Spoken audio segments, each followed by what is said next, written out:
Alors, qu'est-ce qui se passe? Vous voyez ici un tableau qui vient d'EDF et que vous retrouvez au dispatching, sur lequel vous voyez à chaque instant les énergies en provenance, je dirais, des différents moyens de production, et en particulier, eh bien, des énergies fatales, c'est-à-dire des éoliennes et des capteurs photovoltaïques. Et en contrôle, vous le voyez en gros à droite, là c'est marqué 11,9%, la part de ces énergies dans la production totale. Et si à un moment donné, eh bien, on dépasse 30%, eh bien, que va faire EDF? Il va couper les centrales de production photovoltaïques et éoliennes. Et actuellement, eh bien, la limite a été atteinte pendant plusieurs heures en Corse, c'est-à-dire que ça y est, déjà en Corse, nous y sommes, c'est-à-dire que cette limite de 30% a déjà été atteinte à certains moments de l'année, plus particulièrement en mai, comme vous l'avez vu, c'est là où la puissance est la plus faible appelée. Et donc, bah, du coup, on perd enfin, les installateurs de systèmes de ce type-là perdent de l'argent puisque ce n'est pas consommé. Alors, c'était simplement ici une petite illustration. J'ai fait une petite illustration sur une journée avec la consommation des habitants. Vous avez en bleu, j'ai pris avec du photovoltaïque parce que c'est plus simple, on sait à peu près quelle est la forme de la production dans la journée. Et puis en marron, j'ai mis une limite à 30% de la production, de la consommation totale. Alors, si je fais un petit zoom, ben vous voyez la production photovoltaïque en bleu. À un moment donné, on monte à peu près à 70 mégawatts. Dans le cas que j'ai pris ici, hein, ce n'est pas du tout représentatif de ce qui se passe chez nous. Et vous avez cette limite de 30%. Donc en gros, ben, tout ce qui est au-dessus, entre la courbe marron et la courbe bleue, eh ben, on va être obligé, on ne va pas pouvoir l'utiliser. Alors c'est ce qui se passe ici. Comment ça se passe? Imaginons que la courbe bleue tout à l'heure, c'est un petit peu imagé, mais imaginons qu'elle soit la somme de la production de centrales photovoltaïques différentes les unes derrière les autres. Donc vous avez la première centrale en jaune, en vert, etc., jusqu'en haut. Et puis, eh bien, qu'est-ce qui va se passer? Il va se passer que, puisqu'on ne peut pas dépasser les 30%, eh bien, toute la partie que vous avez ici assurée va être déconnectée. C'est-à-dire que la centrale bleue, représentée en bleu, ben à 10 heures le matin, EDF dit ben maintenant, je suis désolé, vous pourriez continuer à produire, mais nous on coupe, on ne peut pas continuer. Et puis on va faire ça jusqu'à 18 heures, donc vous avez perdu pratiquement la plus grande partie de la journée. Et alors comment on décide? Alors ça c'est un peu idiot, franchement, mais enfin bon, c'est comme ça. Comment on décide laquelle on va couper? Eh ben c'est tout bête. On regarde à quel moment elles ont été installées et quand est-ce que ces centrales ont eu le permis de construire. Et ce sont les derniers qui ont eu le permis de construire, les dernières qui ont eu le permis de construire, qui seront coupées les premières. Ça c'est comme ça. Ouais. Et donc c'est bien embêtant. Pourquoi c'est bien embêtant? Parce qu'il est clair que si demain vous voulez faire une grosse centrale photovoltaïque en Corse, ben vous allez y réfléchir à deux fois parce que vous savez que c'est vous qui allez être les premiers coupés si vous dépassez les 30%. Donc ça c'est bien un problème parce que du coup on peut se poser la question de savoir si ça vaut encore le coup, je dirais, économiquement, d'installer du photovoltaïque. Alors comment résoudre ce problème? Trois moyens importants. Je vous ai dit, les énergies renouvelables sont des énergies fatales. Le problématique, si on pouvait, on va en discuter un peu, prédire ce qui va être produit le lendemain, une heure plus tard, 3 heures plus tard, ça serait déjà bien. Parce qu'on pourrait déjà mieux gérer notre réseau électrique et atteindre cet équilibre. C'est pas tout de savoir ce que ça va produire, mais il faut aussi pouvoir stocker cette énergie. Donc développer des moyens de stockage d'énergie, ça c'est important. Et vous verrez, je vais vous en présenter un certain nombre rapidement, on ne va pas passer des heures là-dessus. Et puis ensuite développer, alors ça c'est peut-être probablement la partie de cet exposé que je connais le moins, parce que je ne travaille pas là-dessus, sur les smart grids. Les smart grids, les réseaux intelligents, c'est-à-dire des moyens de gestion de l'électricité où on va contrôler non seulement ce qu'on produit, mais également ce qu'on va consommer. On peut considérer très bien qu'il y a des consommations qui ne sont pas absolument nécessaires à un instant T. Si on pouvait les reculer dans le temps parce que, bon, ben, on sait qu'on aura un peu plus d'énergie 1 heure ou 2 heures après, bon, on va décaler la consommation 1 ou 2 heures après. On appelle ça des réseaux intelligents. Je pense qu'en fait, le terme lui-même explique bien de quoi il s'agit. Alors, la prédiction. On est un certain nombre à travailler là-dessus à l'université. Il y a différents moyens de le prédire. Moi, je ne vais pas rentrer trop dans les détails, mais vous avez un exemple ici. Ben, ça, c'est le site RTE, encore une fois, réseau, je ne sais plus quoi et d'énergie. Vous avez la prédiction qui a été faite et la réalité. Vous voyez qu'on ne sait pas encore très très bien prédire. Hein. Je ne rentre pas trop dans les détails, mais avec la courbe bleue ne coïncide pas tout à fait avec la courbe bleu foncé avec la courbe bleu clair. Et ça, ce sont des méthodes, je dirais, très utilisées. Alors, je vais vous expliquer, je vais essayer de vous expliquer pourquoi c'est encore plus compliqué dans les îles. Parce qu'encore une fois, prédire le vent, prédire le soleil, c'est pas simple. Mais dans les îles, vous allez voir, c'est encore plus compliqué. On n'a vraiment pas de peau. Donc, les différentes problématiques, comment on va faire pour la prédiction? Vous voyez un certain nombre de méthodes utilisées pour des pas de temps différents selon qu'on veut produire un an, un mois, un jour, une heure. Je ne vais pas trop peut-être détailler ces choses-là. Vous avez tout bêtement des simulations, je dirais, météorologiques comme celles qui vont vous prédire le temps qu'il fait demain. Eh bien, Météo France est capable à développer des moyens de calcul qui vont permettre de déterminer aussi quel temps il va faire, quelle va être la production de vent, 1 heure après, 3 heures après, etc. Avec des moyens de calcul très lourds. C'est-à-dire que vous ne pouvez pas faire ça avec votre petit PC que vous avez à l'université de votre université ou dans votre chambre. Il faut des moyens de calcul très très importants. En France, en général, ces moyens de calcul se trouvent à Toulouse. Voilà un peu ce qui se passe aussi. Alors ça a été en juin 2010. Ce sont des choses que j'ai trouvées tout bêtement. Vous avez le réalisé en bleu, c'est-à-dire le jour où ça s'est vraiment produit. Et puis la prédiction qu'on avait fait la veille en rouge. 2 jours avant, voilà, J+1. Le jour même, à J+1 et à J+2, c'est-à-dire 2 jours avant et 1 jour avant. Donc vous voyez que ça colle à peu près. Mais déjà, ça c'est pour le vent. Alors le vent, c'est encore un peu frais faire. Il y a pas mal de gens qui ont travaillé là-dessus depuis des années. Et on arrive à avoir des modèles à peu près bien. Le soleil, c'est beaucoup plus compliqué. Et ça, c'est embêtant. Alors, quelle est la différence avec les gros modèles météo dont on vous parle tous les jours à la télé, Marina là, sur France 3 Corse le soir? Déjà, les zones ne sont pas les mêmes. Quand vous avez une centrale photovoltaïque qui est située sur quelques centaines de mètres carrés, savoir ce qui va se passer sur ces centaines de mètres carrés, c'est peut-être plus compliqué que de savoir ce qui va se passer sur la totalité de la Corse. C'est un peu embêtant. Il faut quelque chose de plus précis. De plus précis d'un point de vue spatial, c'est-à-dire savoir où vous êtes, et puis mais également de plus précis sur un plan temporel. Parce qu'on a besoin d'avoir un pas de temps beaucoup plus fin. Donc vous voyez, ça c'est ce qu'on fait un peu de mieux, c'est ce qui est utilisé actuellement. C'est pas encore tout à fait ça. Alors ici un exemple où ça marche pas du tout.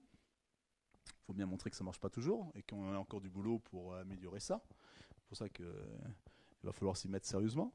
Donc vous voyez ici par exemple là où j'ai entouré en rouge, là entre ce qui avait été prédit et ce qui s'est réalisé, ça marche pas du tout, ça n'est même pas dans le même sens. Alors on fait ça avec des cartes, vous voyez des cartes où vous avez un peu l'habitude de voir, le vent à 50 mètres, ça ressemble un peu assez à ce que vous avez l'habitude de voir à la télévision pour ce qui est de la météo. Alors pourquoi ça fonctionne pas trop et pourquoi ça fonctionne encore moins sur une région comme la Corse? J'essaie de vous donner un exemple. Dans un problème ici où on va utiliser un modèle météorologique, je dirais plus ou moins classique, vous avez comment on fait une modélisation, même en météo. Si vous avez la Météo France qui vous explique comment ils modélisent, ils prennent le monde, la planète, ils la coupent en petits cubes d'abord en surface et puis petits cubes en hauteur. Et puis là, ils simulent avec des équations, avec des ordinateurs qui vont très très vite. Enfin bon, peu importe. Et là, vous avez la Corse avec tous les petits points. Chaque point, c'est un endroit de simulation. C'est-à-dire en chaque point, on va donner une valeur, par exemple, de vent, ou une valeur de soleil, ou une valeur de quantité d'eau, ou une valeur de température, etc. Chacun de ces points-là. Alors on a refait un zoom ici.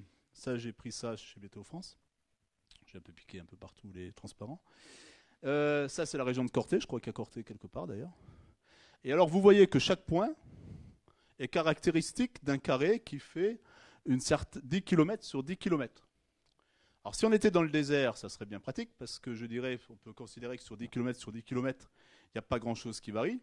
C'est plat, et puis il y a du sable partout, tout va bien. Mais je pense que vous êtes bien placé, surtout à Corté, pour voir que dans l'espace de 10 km, le relief n'est plus tout à fait le même. On va passer très rapidement de 300 mètres à 500 mètres sur 10 km. Il se passe beaucoup de choses. Et alors on va voir quelle est la conséquence. Alors malheureusement, je n'ai pas la Corse, mais j'ai la Réunion, je crois. Ouais. Désolé, je n'ai pas arrivé à voir la Corse. Alors voici la Réunion si vous considérez qu'un point de modélisation correspond à 10 km sur 10 km. Et puis vous avez la même si vous considérez 2,5 sur 2,5. et puis vous avez la même représentation, je dirais, de maillage sur 500 mètres par 500 mètres, et puis la réalité à côté. Alors vous comprenez bien que si on utilise un modèle qui a un maillage de 10 km, par rapport à la réalité de ce que vous avez à droite, vous comprenez pourquoi parfois faire de la prédiction, c'est pas simple, parce qu'on est quand même loin, en moyenne, hein, et on est quand même loin. Vous allez me dire, mais alors pourquoi on n'utilise pas un maillage plus fin? Tout bêtement, parce que plus vous avez de points pour faire des calculs, plus il va falloir du temps pour les faire. Et le problème, c'est que vous faites de la prédiction. C'est-à-dire que si demain, moi, Météo France peut vous faire des prédictions bien meilleures que les prédictions qu'elle fait actuellement, mais si elle vous donne dans 10 jours le temps qu'il va faire demain, franchement, ça n'a plus grand intérêt. Mais ça, on a tendance à l'oublier. D'accord? Il ne faut pas oublier que la prédiction, il faut qu'elle soit faite pour un moment donné. Et si les temps de calcul sont trop longs, ça n'a plus aucun intérêt de prédire le temps une fois que le temps a eu lieu. Voilà, en gros. Donc vous voyez le problème avec une petite surface encore, et puis encore en plus une île montagneuse comme la nôtre, bon la Réunion est pas mal non plus, c'est un petit peu compliqué. Ah oui, alors là j'ai voulu quand même faire une petite parenthèse pour faire plaisir aux 3 collègues qui sont dans la salle. Sur des méthodes un petit peu originales qu'on peut utiliser. Je ne vais pas trop rentrer dans les détails, mais il y a des méthodes assez, je dirais, modernes d'estimation. C'est-à-dire que quand on n'a pas les moyens de Météo France d'avoir des ordinateurs qui prennent des mètres cubes et des mètres cubes de salles, eh bien on essaye de trouver des méthodes un peu plus, je dirais, un peu moins gourmandes en besoin de calcul. Et il y a des méthodes qui sont pas mal, ce qu'on appelle, c'est ce sur quoi mes collègues ici s'amusent, plus que moi d'ailleurs, sur les utilisations des réseaux de neurones artificiels. C'est quoi les réseaux de neurones artificiels? Il y a des gens qui travaillent depuis 30 ans là-dessus et qui ont essayé de comprendre comment fonctionnait un neurone humain et essayer de transposer ça mathématiquement. Alors, je vais juste vous donner un aperçu très très rapide parce que c'est un petit peu hors sujet, mais ça me faisait quand même plaisir d'en parler un petit peu. Voilà, vous avez un neurone ici. Alors, comment ça se passe, un vrai neurone? Un neurone, il reçoit par vos 5 sens, il reçoit un certain nombre d'informations.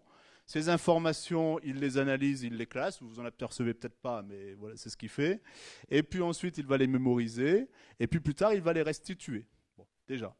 Alors, il a 100 milliards de neurones avec 10 000 connexions. Bon, ça, c'est pour ceux qui aiment bien la biologie. Enfin bref, entre les neurones, il y a plein de connexions. Ils sont interconnectés les uns les autres. Ils s'envoient un certain signal.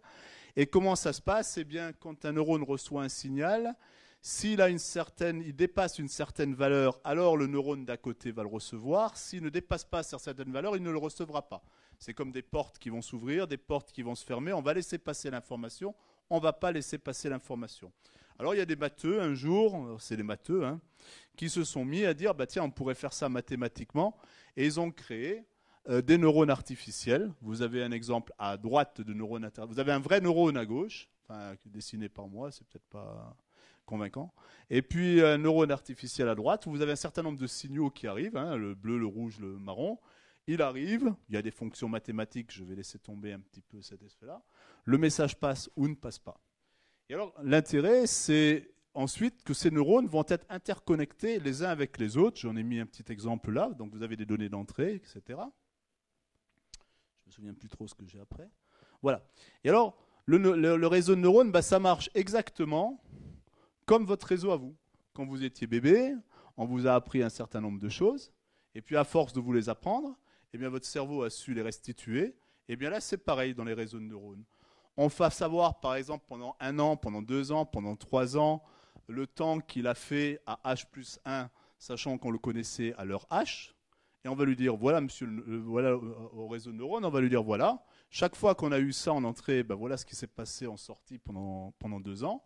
Lui, il va arriver à adapter, je dirais, son système, je ne rentre pas dans les détails, pour pouvoir refaire la même chose. Et puis après avoir appris, ça s'appelle d'ailleurs la phase d'apprentissage, et bien une fois qu'il a appris, normalement, il est censé savoir restituer. C'est normalement ce qu'on essaie de faire dans une fac, on apprend les choses et après vous êtes censé savoir restituer. Bon, ça ne marche pas toujours. Là, on essaie de faire en sorte que ça fonctionne. Et donc, vous avez un exemple ici où vous avez le passé, et grâce au réseau de neurones, vous avez pu avoir ce qui allait se passer justement après. Donc je ne vais pas rentrer plus dans les détails de ce truc-là. Alors, stocker l'énergie. Alors stocker l'énergie, c'est bien, mais aussi, faut-il savoir gérer cette énergie dans les moyens de stockage. C'est-à-dire que si vous avez un moyen de stockage, mais que vous le chargez trop vite, et qu'après vous n'avez pas besoin de l'énergie qui est là, et ben du coup, vous avez stocké de l'énergie pour pas grand-chose. Bon.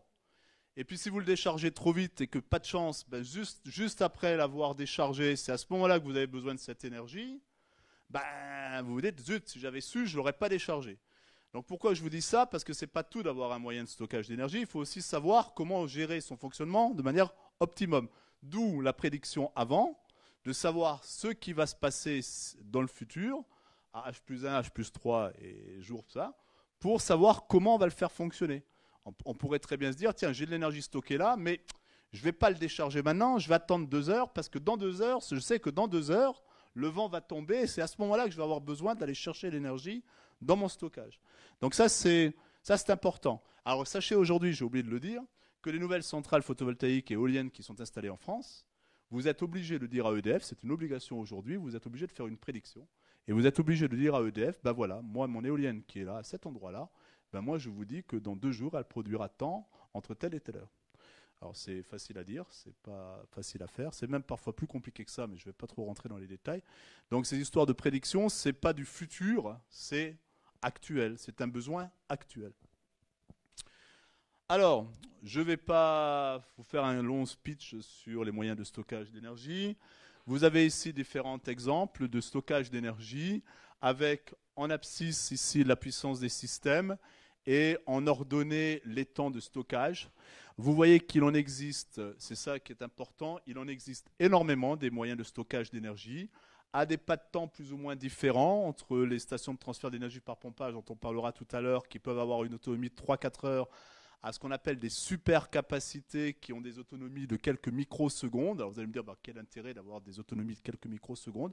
Si, c'est important parce que vous savez, comme je vous l'ai dit, que le rayonnement solaire et le vent varient énormément et que c'est bien à certains moments de pouvoir lisser cette production par des apports très très ponctuels d'énergie. À ce moment-là, c'est plus de l'énergie d'ailleurs, c'est de la puissance.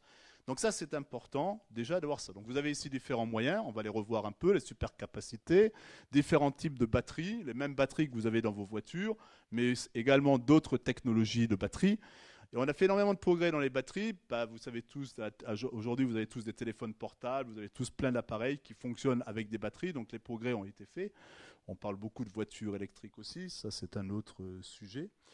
Et donc vous avez les STEP, les stations de transfert d'énergie par pompage, on verra tout à l'heure, qui sont probablement le moyen de stockage à plus long terme et de plus grosse quantité d'énergie. Vous avez aussi de l'air comprimé qu'on peut stocker dans des cavernes, on va voir ça tout à l'heure aussi. Bon, très rapidement, je ne vais pas... Donc voilà, je vais simplement donner un tableau, bon, c'est peut-être un peu long, mais sur les différentes technologies, moi le but, ce n'est pas que vous lisiez le tableau là maintenant, c'est le but que vous compreniez qu'il y a des moyens de stockage d'énergie très différents, avec des pas de temps très différents, des quantités d'énergie très différents, et si au moins vous avez retenu que il n'y a pas de moyen de stockage d'énergie plus efficace l'un que l'autre, qu'il va falloir de toute façon tous les utiliser ensemble, chacun avec ses caractéristiques, avec ses avantages et ses inconvénients, ça sera déjà énorme. Donc vous avez encore une fois les super capacités, les super condensateurs, les batteries sous stockage électrochimique, le volant d'inertie. Alors un volant d'inertie, peut-être que vous connaissez moins par rapport à une batterie. Un volant d'inertie, c'est ni plus ni moins que une roue avec une certaine masse. Si vous avez une roue avec une certaine masse devant vous et que vous lui donnez une impulsion avec la main, eh bien cette roue continue à tourner. Sans le savoir, vous avez stocké votre énergie, puisque l'énergie que vous avez apportée à la roue, eh bien pendant un certain temps, elle continue à être... la roue continuant à tourner, vous continuez à avoir cette énergie. Et on peut stocker aussi par ce moyen-là. C'est quelque chose d'assez important. Peut-être pas très très développé, mais assez important. Donc d'autres moyens de stockage d'énergie, les stations de transfert d'énergie par pompage, je vais y revenir dans quelques instants. L'air comprimé dans des cavernes, on va comprimer de l'air. C'est-à-dire qu'à un moment donné, l'idée c'est de dire, tiens, à un moment donné, j'ai trop d'énergie. Par exemple, je dépasse mes fameux 30%. Plutôt que de couper mes éoliennes et mes capteurs photovoltaïques, qu'est-ce que je vais faire? Cette électricité, je vais l'envoyer là-dedans. On va pomper de l'air, par exemple, dans le cas de l'air, on va pomper de l'air, on va la stocker, puis quand on va en avoir besoin, on va la relarguer. Alors vous avez aussi les batteries à circulation, et puis vous avez ces fameuses piles à combustible dont on parle beaucoup à l'Université de Corse. On ne parle que de ça d'ailleurs, souvent. Je n'en parlerai pas moi. Pas plus, je dirais, sur le projet MIRT, que vous avez tous entendu parler de cette superbe pile à combustible qui se trouve sur le laboratoire d'Ajaccio à Vignoles, qui est une des plus grosses piles à combustible, qui est actuellement la plus grosse en France, c'est sûr, et l'une des plus grosses qu'il y a en Europe. Mais j'en parlerai pas, hein, parce que je ne travaille pas dessus, donc je parlerai plutôt de ce sur quoi je travaille. Alors si vous regardez ici simplement dans le monde actuellement, comment est stockée l'énergie électrique quand elle l'est, eh bien c'est assez flagrant. Vous avez 99,28% de l'énergie électrique stockée dans le monde qui est stockée sous forme de stations de transfert d'énergie par pompage. Je ne sais pas pour ça que c'est la meilleure méthode, mais enfin, c'est celle qui est tout au moins actuellement la plus utilisée. Et vous avez à côté les pourcentages, alors très faibles, hein, c'est les 0,72% qui restent sont stockés et répartis de la manière qu'ils sont au-dessus. Bon, voilà. Vous voyez ici, c'est ce que je vous ai dit tout à l'heure. Donc je le répète, il n'y a pas de moyen de stockage d'énergie plus efficace l'un que l'autre. Il y a des moyens qui sont très complémentaires et que de toute façon, il va falloir utiliser les uns avec les autres dans le futur. Alors qu'est-ce que c'est qu'une station de transfert d'énergie par pompage? On en parle pas mal en Corse actuellement. Il y a pas mal d'associations écologistes locales qui commencent à parler de ces stations de transfert d'énergie par pompage. Quel est le principe? Le principe est tout bête, c'est quelque chose, encore une fois, qui existe déjà, ce n'est pas quelque chose qui vient d'être inventé, parce que ça aussi, on entend dire que les steppes, c'est quelque chose de révolutionnaire. Les steppes, ça existe depuis des années. Pas en Corse, mais ailleurs. Qu'est-ce qu'on fait? On a deux réservoirs, en gros, c'est ça, un réservoir haut, un réservoir bas. Si vous aviez un barrage classique, qu'est-ce que vous faites? Vous prenez l'eau qui est stockée en haut, vous laissez descendre l'eau, vous avez une turbine, vous produisez de l'électricité, et cette eau ensuite part à la mer ou part où il veut. Et bien dans une steppe, on a un réservoir haut et un réservoir bas. Et qu'est-ce que l'on va faire? Eh bien, quand on a une surproduction d'électricité, en provenance par exemple d'éoliennes et de photovoltaïques, mais peut-être aussi d'autres moyens de production d'électricité, parce qu'on pourrait se poser la question de savoir si parfois, quand on a un moteur diesel qu'on va faire fonctionner à 50% de sa puissance parce que il faut lui laisser un peu de marge, peut-être on peut se poser la question, si on le faisait fonctionner à 100% et qu'on stockait les 50% manquantes, est-ce que ça ne serait pas mieux d'un point de vue énergétique? On peut se poser la question. Non, ce stockage n'est pas nécessairement que pour des énergies renouvelables. Et donc, qu'est-ce qui se passe? Quand on a une surproduction d'électricité par du photovoltaïque, de l'éolien ou un autre moyen, eh bien on va cette électricité, au lieu de qu'elle soit là, de ne pas la produire, eh bien, on va l'utiliser pour faire remonter l'eau du bassin bas vers le bassin haut. Et c'est une manière de stocker l'énergie. On appelle ça sous forme d'énergie potentielle. Mais voilà. Alors, est-ce que ça existe? Eh bien oui, vous en avez là. Vous en avez des belles photos, enfin des belles photos, des photos que j'ai essayé de vous montrer. Vous en avez à peu près 400 à travers le monde, mais ça bouge beaucoup. Alors je ne garantis pas que c'est le dernier chiffre qui soit faisable. Ça va de 1 MW, c'est-à-dire un truc relativement petit. Hein. Sachez qu'un moteur du VAD, c'est à peu près 20 MW, donc c'est un petit. 1 MW, c'est pas grand-chose. Enfin, pas grand-chose, pas mal, mais c'est pas grand-chose. Et puis ça va jusqu'à 2700 MW au Japon. Pourquoi on a développé les steppes? On a développé les steppes surtout à cause du nucléaire. Parce que, comme je vous l'ai dit tout à l'heure, je ne savais pas d'ailleurs que j'allais le réutiliser, c'est que quand vous mettez un réacteur nucléaire en marche, vous ne pouvez pas le réguler. Il produit au maximum. Alors c'est bien embêtant parce que si vous n'avez pas besoin de l'électricité au moment où il produit, qu'est-ce que vous en faites? Vous l'envoyez chez le voisin. Quand vous êtes interconnecté, vous l'envoyez chez le voisin. C'est ce qui se passe en France. On envoie parce que les Allemands disent qu'ils ne veulent pas d'électricité nucléaire, ils ne veulent pas de centrale nucléaire en Allemagne, pas de souci. Mais ils viennent la prendre en France. Donc d'une certaine manière, enfin j'exagère peut-être un peu, mais c'est assez facile de dire qu'on n'en veut pas quand on va le chercher chez le voisin. Et que font les Suisses? Alors les Suisses sont des malins, les Suisses sont assez réputés pour savoir bien gérer leur argent. Alors les Suisses, qu'est-ce qu'ils font? Les Suisses actuellement, ils achètent de l'électricité des centrales nucléaires françaises à des moments où on n'en a pas besoin, donc à des coûts très très bas, parce que bien sûr le coût de vente n'est pas le même, c'est pas comme chez vous, mais le coût de vente n'est pas le même au moment des pointes et des moments de faible consommation. Donc quand l'électricité n'est pas chère, ils l'achètent, ils utilisent leur step pour faire remonter l'eau, et puis quand il y a de nouveau une pointe de consommation, ils vous la revendent, mais au passage, ils multiplient par 5 ou 6 le prix du kilowattheure. Donc, comme le rendement de ces systèmes-là, c'est de l'ordre de 70%, c'est-à-dire vous perdez 30% d'énergie en faisant ça, vous multipliez le prix par 5 ou 6, vous avez tout gagné. Donc, très bonne méthode. Donc, voilà pourquoi elles ont été développées, pour pouvoir justement mieux réguler ces productions non régulables de l'énergie nucléaire. Et puis vous avez quelques exemples ici de STEP. Bon, je ne vais pas rentrer trop dans les détails. Chose très importante, encore une fois, vous voyez ici que la STEP peut être mise en fonctionnement entre le moment où vous allez lâcher lâcher l'eau. Au bout de 13 secondes, l'énergie commence à être produite. C'est quelque chose de très très rapide. Je vous rappelle tout à l'heure qu'un moteur comme le Viadzio, c'est 40 minutes. Donc là, on est à 13 secondes. C'est un énorme avantage. Et j'ai eu l'occasion de voir un démarrage de STEP et je peux vous garantir que ce n'est pas seulement dans les livres qu'on lit 13 secondes, je l'ai vu en réalité.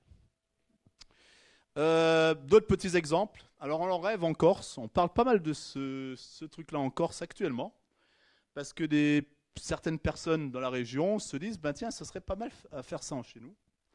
Qu'est-ce que c'est? Ça, c'est au Japon. Alors ils sont pas bêtes, qu'est-ce qu'ils ont fait? Ils ont fait un réservoir haut là-haut sur leur colline, et puis le réservoir bas, c'est quoi? Ben, c'est la mer. On pourrait se dire, bah tiens, une application comme ça chez nous, pourquoi pas?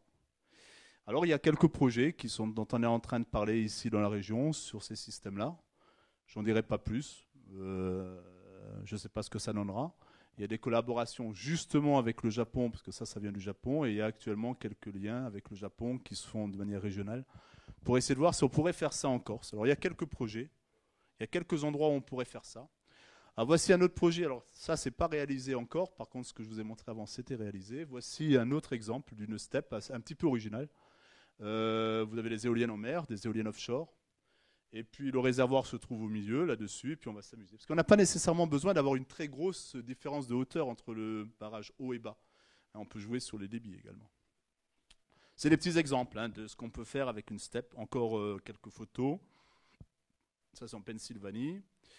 Bon, ici, qu'est-ce que je me suis amusé? Enfin, amusé, c'est pas moi qui me suis amusé avec ça, c'est plutôt mon étudiant. On a s'amusé à simuler une petite STEP dans un contexte qui ressemble à celui de la Corse. Je dis bien qu'il ressemble. On est loin d'être arrivé à mettre tous les moyens de production actuellement.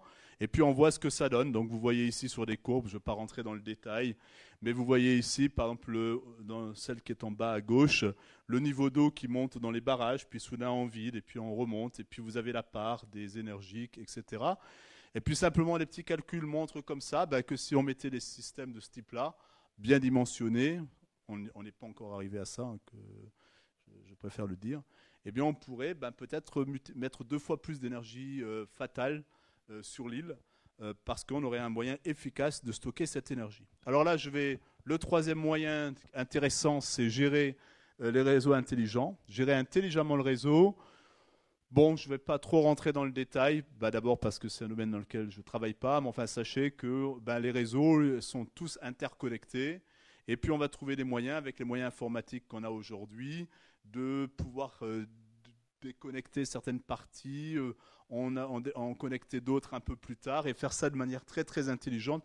Il y a un projet sur la Corse, je suis désolé, je ne me souviens plus du nom, je ne voudrais pas dire de bêtises, où avec des compteurs intelligents, là, ils ont commencé à lancer ce projet, je ne sais plus comment ça s'appelle, où il y a des choses comme ça. On pourrait se dire un truc aussi bête que par exemple que le chauffe-eau électrique pour chauffer l'eau. Alors on pourrait se dire, tiens, si au moment où l'eau est froide, j'ai besoin de la chauffer, tiens, c'est pas le moment, parce que c'est le moment où en général tout le monde consomme, attendant un peu, attendre peut-être une demi-heure pour prendre une douche, c'est peut-être faisable, quoi. Voilà. Il y a peut-être des choses à gérer de manière intelligente. Alors un petit exemple, très souvent cité, je crois même qu'il y a des étudiants du master Ingeco de l'Université de Corse qui sont allés se faire une balade là-bas. Une petite île des Canaries, l'île de El Hierro, 11 000 habitants, de nombreux touristes qui viennent ici, et le problème de la plupart des îles, avantage, nous n'avons pas ce problème ici, c'est qu'ils n'ont pas d'eau, ils n'ont pas d'eau potable. Sachez par exemple qu'en Grèce, alors je reviens sur la Grèce, la plupart des îles n'ont pas d'eau potable et ils se font fournir en eau potable par bateau. Vous voyez un peu le problème que ça peut être, problème que nous n'avons pas ici. Et là, la plus grande partie de l'énergie, la moitié de l'énergie consommée dans cette petite île, c'est une petite île, pas comparable avec chez nous, eh bien la moitié de cette énergie sert à faire fonctionner l'usine de dessalement d'eau de mer, parce qu'on dessale l'eau de mer pour produire de l'eau potable. Alors il n'y a pas que dans les îles qu'on fait ça, j'ai mon collègue algérien qui est ici aujourd'hui avec moi, et à Alger, il y a énormément d'usines de dessalement d'eau de mer. Donc c'est quelque chose, une technique qui est quand même très bonne.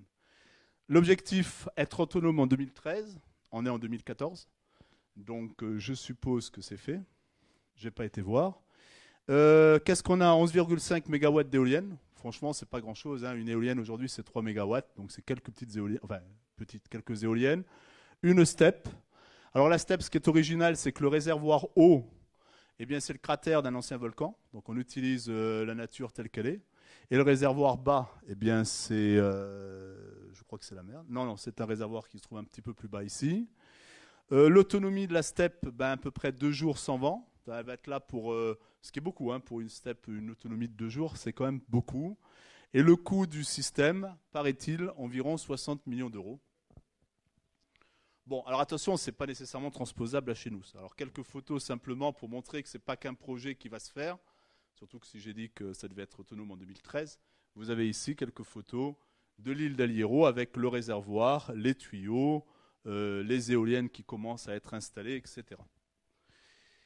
Ben voilà, j'en ai fini. Qu'est-ce que je voulais dire? Donc les 3 moyens importants pour essayer de résoudre ce problème de limite de l'intégration des ENR, parce que si on ne le résout pas, ce problème, il faut bien que vous compreniez que si ce problème n'est pas résolu, le développement des énergies renouvelables va vite s'arrêter, puisque plus personne n'aurait intérêt à installer des nouvelles éoliennes et des nouveaux capteurs photovoltaïques dans des régions où ils savent que dès qu'on va atteindre cette limite, on va leur couper leur production. Donc ça limite de manière importante le développement des énergies renouvelables. Alors une phrase que j'ai voulu absolument dire, parce que très souvent malheureusement on entend des gens qui parlent en disant regardez ce qu'ils font là-bas, pourquoi on ne le ferait pas chez nous? Ben, sachez que ce n'est pas aussi simple, et ça c'est quelque chose auquel je tiens toujours. Ce n'est pas parce qu'on fait certaines choses quelque part qu'on va pouvoir les transposer très facilement ici. C'est important, c'est très important de le dire, parce que on entend des choses parfois un peu étonnantes sur des moyens de résoudre les problèmes qui ne sont pas si simples que ça. Et puis encore une fois, j'ai voulu insister sur le fait donc que cette problématique n'était pas une problématique purement locale, mais que c'était une problématique qui concernait un grand nombre de deals à travers le monde.